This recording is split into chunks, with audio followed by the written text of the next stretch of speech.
Hello. I'm going to take you on a journey, and I'm going to take you to a place that I call the realms of chaos. And what we're going to do is we're going to have a look at a few techniques, a few rules, and a little bit of mindset that allows us to safely visit places like this. And I'm going to show you how every single person in this room uses the same rules and the same mindset every single day. My name is Iain Miller, and for the last nearly 30 years, I've been looking for, finding, and climbing unclimbed sea stacks and sea cliffs, at first in the islands of Orkney, and for the last nearly 20 years in County Donegal in the Republic of Ireland. What is a sea stack? A sea stack is simply a tower of rock that sits in the sea. It usually lives at the base of an enormous rotting sea cliff, and it is produced by the relentless action of massive waves crashing against the cliff. There needs to be a regular supply of the waves smashing into the cliffs, because every single wave that hits the cliff compresses air inside the cracks, and this pops off bits of rock.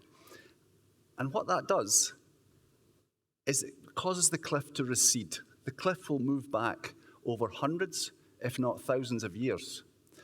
What a sea stack is, and where it lives, is underneath the tower is a different type of rock, say basalt, which is much tougher and takes an awful lot more of a beating. The sea will ebb away, recede round, and leave the sea stack sitting on its own. And it is in these places that I choose to play, and I play alone. Every single day that I'm out, and every single day that I'm doing anything at all, I will only ever make one assumption. And that assumption is, today's the day I'm going to die. And I will give myself the job of preventing that from happening. But we'll come back to that in a second. There are so many different types of sea stacks, and there are so many different both mountaineering and nautical problems that each one has, that I've subdivided them into 3 separate categories. And behind me is na brístí, which in Irish means the trousers, because it looks like a pair of legs.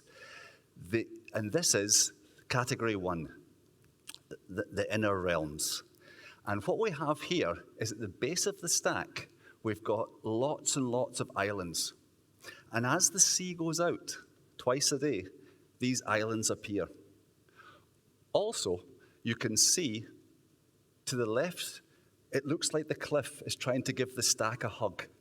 Now, what this cliff and what these islands do is they create lee. They create slack water or calm water. They create a shelter where the sea crashes on one side and is nice and calm. It means we can paddle and we can get out to these stacks really quite easily. Less than 100 meters, your car is 5 minutes away, the stack can be climbed in one rope length and not anymore. So let's raise the game. And what we have here is the middle realms, level 2. And although there's no sense of scale here, the stack, the twin-headed stack you can see, An Bugel, is actually 200 feet high. And it lives in one of the most remote places in Ireland. To get to the stack, you're going to drive 20 kilometers on a single track road to the most remote place you can take your vehicle in the country.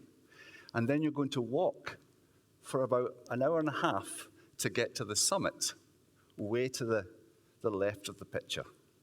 From there, you're going to descend using mountaineering techniques down to sea level with a short abseil onto the storm beach. From the storm beach, we paddle out the 1,000 foot to the stack. Now, the reason why this is mid-realms and level 2 and not any higher is because I mentioned the black rock previously that creates the stack. And if you look in the picture, you can see bands of basalt. And between the stack and the land, we're going to paddle in the lee, so we've got shelter for the 1,000 foot to take us out to the stack. And that's, if you like, level 2. So we're going to go on to the outer realms. And the outer realms are stacks that live, quite simply, in the most difficult places to get to on any coastline. They live over 10 kilometres from the nearest harbour or a place to launch your boat. They're effectively guarded by 1,000-foot cliffs from the land, and to get to the top of the cliff, you've got a couple of hours of walking, carrying all your climbing equipment. But what makes these type of stacks so difficult is, this is in southwest Donegal. If you were standing on the base of this stack and you looked northwest, the next piece of land that you would see, if you could, would be Greenland. And if you were to look west, the next piece of land is America. So in this quadrant with no land, what you get is all the rage of northwest motion, unslowed down, unstopping, crashing into this area. So rather than paddle along the base of the cliffs, we're going to employ my favorite climbing partner. We're going to employ the boat.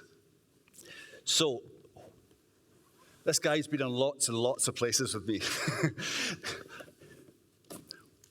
So what I have is a boat that is so light that if I was to deflate it, I could roll it up inside the paddle and I can wear it like Robin Hood. And what I can do then is I can walk, climb to a certain degree, abseil, and get myself down to the storm beach as close to the stack as possible. So what I'm doing is I'm reducing the sea passage to a minimum while increasing the land passage. In my opinion, the sea passage is by far the most dangerous part of the operation.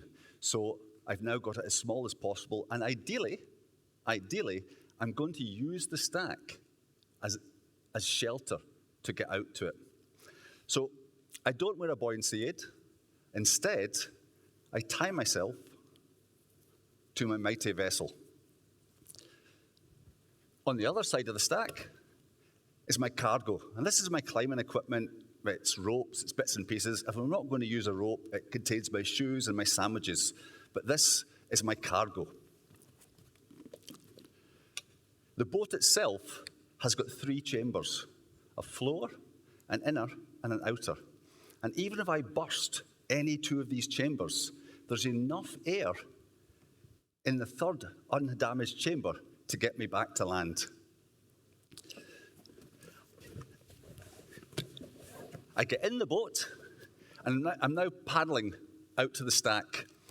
And by using a single paddle, the turning point of this vessel is me, and it runs down where my head is. So in a single paddle sweep, I can turn this boat around me in any direction, which gives me such good maneuverability. And I'm looking for channels of black. I'm looking to avoid the white water. White water, of course, containing volumes of air.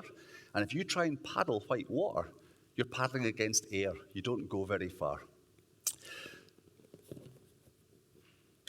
Worst case scenario, I take a wave, and this boat is now completely filled with water. I'm not going to use the word impossible, because that's a really bad word, and it contravenes what I said before about an assumption. But this boat full of water out in the ocean is even more stable than it is when it's empty. It sticks to the surface of the sea.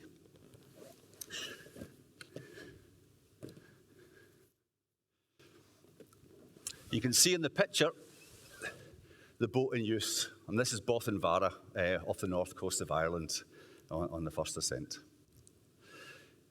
So what I have done, and what I continue to do, is I take 30 years' experience of being a climber and mountaineer. I was also 22 years as a ship's engineer, so I've been a seafarer for 2 decades. And what I've done is I've taken all the best bits from these 2 careers and utilized them for me, what works for me. As we go through life, we pick up knowledge. We gain information, and we use that to go out to get experience. when we start something new, a new activity, a new situation, a new job, we don't know the rules. We don't know the standard operating procedures that keep us safe or allow the activity to work. So we learn the rules. We spend a lot of time listening to other people. We go through courses. We have a mentor. We watch YouTube videos. We gain all the information we can about our new activity. And then, when we have enough information, then we start to use it in a practical sense. And when we start to use it in a practical sense, we gain experience. The more experience we have, the more we will bend the rules, because we now know this works better for us. And as we bend these rules, we eventually maybe break one of them, because we're getting bold and we're getting very knowledgeable. And what can possibly then happen is we completely disregard everything we were told about how something works. And for me, this is what defines us as a species, our ability to adapt to whatever circumstances we're given based on who we are and what we're doing. But there is a rule. There is a fundamental one rule. Above my head is a rainbow between my hands, and that rainbow is safety. And for me, safety is quite simply one assumption. Today is the day I'm going to die. And every day I have this continual thought. And I'll give you a quick demonstration of what I mean. Just here is an enormous cliff. It's mid-afternoon, and I've been out all day. Everything's gone well, obviously. I'm still alive. And I rig my rope to my anchor. I rig myself to my rope. I throw my rope over the cliff, and I start to walk backwards towards the edge of the cliff. And I've done this hundreds, if not thousands of times in different locations. But as I'm walking back towards the edge of the cliff, the same voice appears. And for me, it's the inner you. And it says, this is it. You're about to die. So what I do is I check my anchors, I check my harness, I check my descent, and I keep going. And I check my anchors, I check my harness, I check the descent, and before I know it, I'm now suspended on my rope. Today was not the day.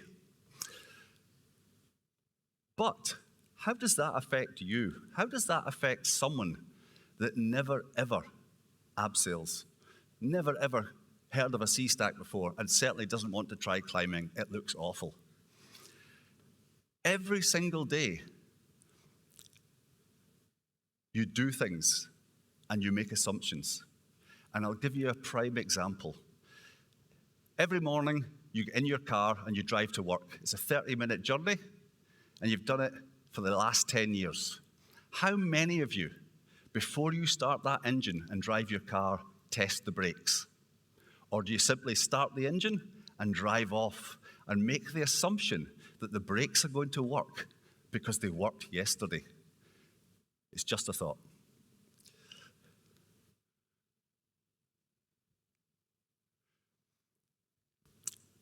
So, what is, and why did I call my talk The Realms of Chaos? Newton had 3 laws of motion, and his third law was for every force or every action, there was an equal and opposite reactive force. For me, the action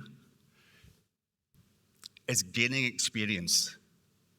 And as you gain experience, the reaction is your comfort zone. It gets vast. You can now go to places and do things in whatever you're doing that you couldn't possibly have done safely years ago. So as you get bigger and bigger in your comfort zone, the situations, for me, get wilder and wilder. The waves get bigger, the stacks get more difficult. And the realms of chaos is quite simply what happens in here. It's a continual battle between what you know and what your brain says, this is really stupid, do not do this. And it's a constant battle. And I do have an enormous amount of fun living in the realms of chaos. Sinead, Gormaugad, that's me. Thanks for listening.